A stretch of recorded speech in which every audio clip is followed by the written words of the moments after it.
I'll say Ghana music industry is no industry because not because I'm trying to take shots, but even the way criterias are made out of Ghana music industry is funny. We have journalists and then we have independent people doing independent stuff, and at the end of the year, these independent bodies as musicians are trapped under a scheme called Ghana Music Award, and they are awarded. So till that event pops up, that Ghana Music Award pops up, everybody is doing an independent thing. There are no record labels, there are no publishing houses. When I say there are no, there might be few. I say there are no because it's just so unseen, irrelevant, that it's just benefiting about 5 to 10 people. And with the musician population of about, let's say, 10,000, what we have are only skewed against a certain 20. Probably 5 gospel artists, 5 high life artists, 5 reggae dancehall artists, 5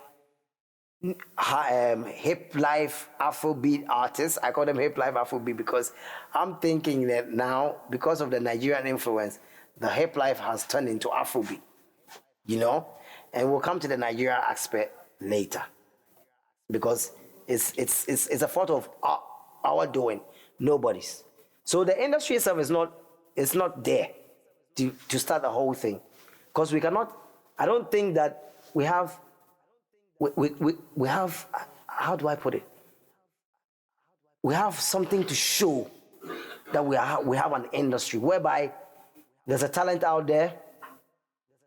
Probably there are record labels out there looking for talents out there to work with.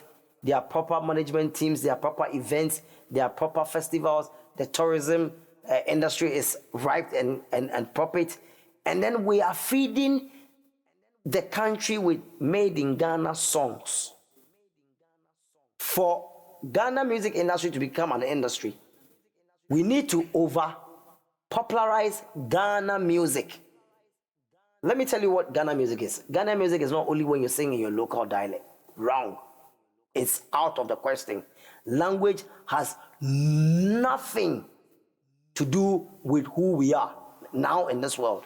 Yes, you might have you understand, your indigenous way of speaking, but it doesn't stop you from singing and making sense to a crowd out there.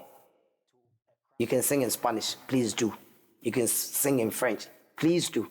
You can sing in Portuguese, please do. You can sing in English, do. Jamaican, do. Once you are loved, once you are enjoyed, once you are appreciated, you have sent something across. So music in its sense is not language bound. Now this is it. You can always show your identity in your music you do.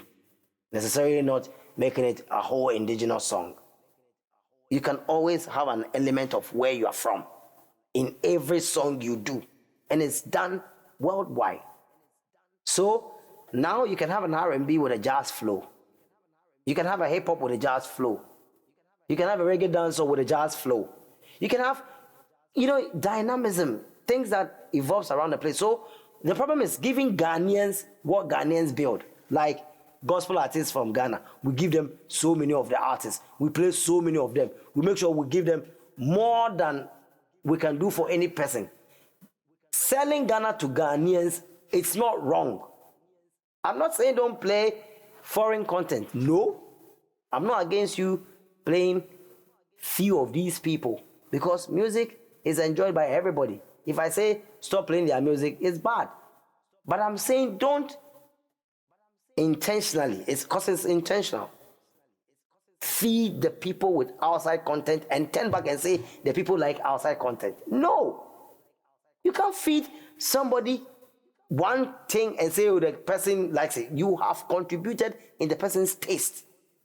So what you do is that you feed your people for the industry to stand, for people to stream people, for artists to earn money, for people to know that there are gigs, for people to respect artists who are not even so popular, but yet musicians, is that we feed the Ghanaian with Ghana music, i.e. reggae, i.e. rap, i.e. hip life, i.e. high life, i.e. gospel, everything. You can't tell me the gospel is a Ghanaian genre. They are Jamaican gospel artists. You can't tell me a gospel. No. If you tell me high life, yes. Even that has its roots from somewhere. Now the boys are doing Afrobeat, and this cut across. You can play your whiskey, yes, but make Kwame Eugene big. Give more Kwame Eugene. Give more Kiddy. Give more Samini. Give more Stoneboy. Give more Sugar Ranking. Give more Conqueror. Give more Osajefo. Play more, indigenous homegrown Black Rasta. Play more Episode. Play more Jupiter. Play more Linguakat. Play more Jalid. Play more. Because the only thing you do is that you only make more people earn a living, and at the same time, you're making them survive on what they actually are made to come and do. And then you can have an industry. Because it wouldn't be now, when I go and play the song, they say, play Nigerian song. You have fed them with the song. The availability of why they have it is why we are getting kicked out. But if we make ourselves proud by playing us more, come on, who do we serve? That's the industry. Hollywood plays more American stuff. There's British stuff, there's European stuff, but Hollywood intentionally wouldn't be playing British stuff. They will stick to the American stuff more, because they know taste is what you see and what the mind consumes. So when the person is hearing and it's being repeated, if he's sleeping, he can even sing it. What are you telling me? I've sold a song for them. If you play Linguakat a year non-stop, everybody will sing Linguakat. It doesn't matter if the song is bad or the song is good, because I remember, always I cite this example, and you bear with me. When Kena Yusuba released I Want to See You, My Father, it came with a video. The essence was to shoot a video that was popular. So there was this guy with his native instrument, looking natively. And then I want to see you not speaking correct vocabulary English and singing in English. Because I Want to See You, My Father was in English. Nobody can tell me I Want to See You, My Father was in Dagbani.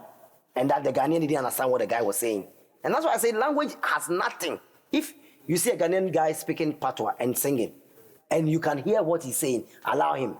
If he's good, allow him. That is where the basis comes from. So they were laughing. They thought they had a comedy. From nowhere, Kena Yusuba became the biggest artist of the year, the most popular artist of the year, had the most concerts of the year around the world, by the same Ghanaians who thought they were mocking. They thought, when they heard the song, they were laughing. I Want to See You, My Father, they were mocking, they were laughing. They had made mockery of a song that was world class. The communication was clear. Kena Yusuba was a great talent. The producers were correct, on point, and they knew what they want. So they gave Ghanaians what they needed. And today, Kena Yusuba is one of the most sorted out artists worldwide. Big up anywhere you're there, Kena Yusuba. Your thing shut. You understand? And that's what I call dynamism. Give the people the Ghana songs, play more Ghana songs, and we are good to go. Then we can say we have an industry. But for now, please, we are just doing something to please the plenary. We don't have an industry. Ghana can do better. If we make it attractive, the investor will come. The investor will not come and make it attractive. If they come to Ghana and we have radio stations playing Ghanaian reggae artists constantly and not trying to make Ghana Jamaica, you see, this is what you do. You intentionally pump in what you want the people to feed on, and then they will choose who they want, what they want, and how they want it. And by then, you would have known that everybody or anybody in Ghana enjoys Ghana music. Then we have an industry. If today our fans are screaming and shouting for Nigerian content, we should know that we created that monster. Nobody did. We. If you go on TikTok and the TikTokers in Ghana are doing Nigerian songs, don't blame the Nigerians too much. Blame yourself, because you are feeding it. If you go to Nigeria, I don't think they give full benefits for a Ghanaian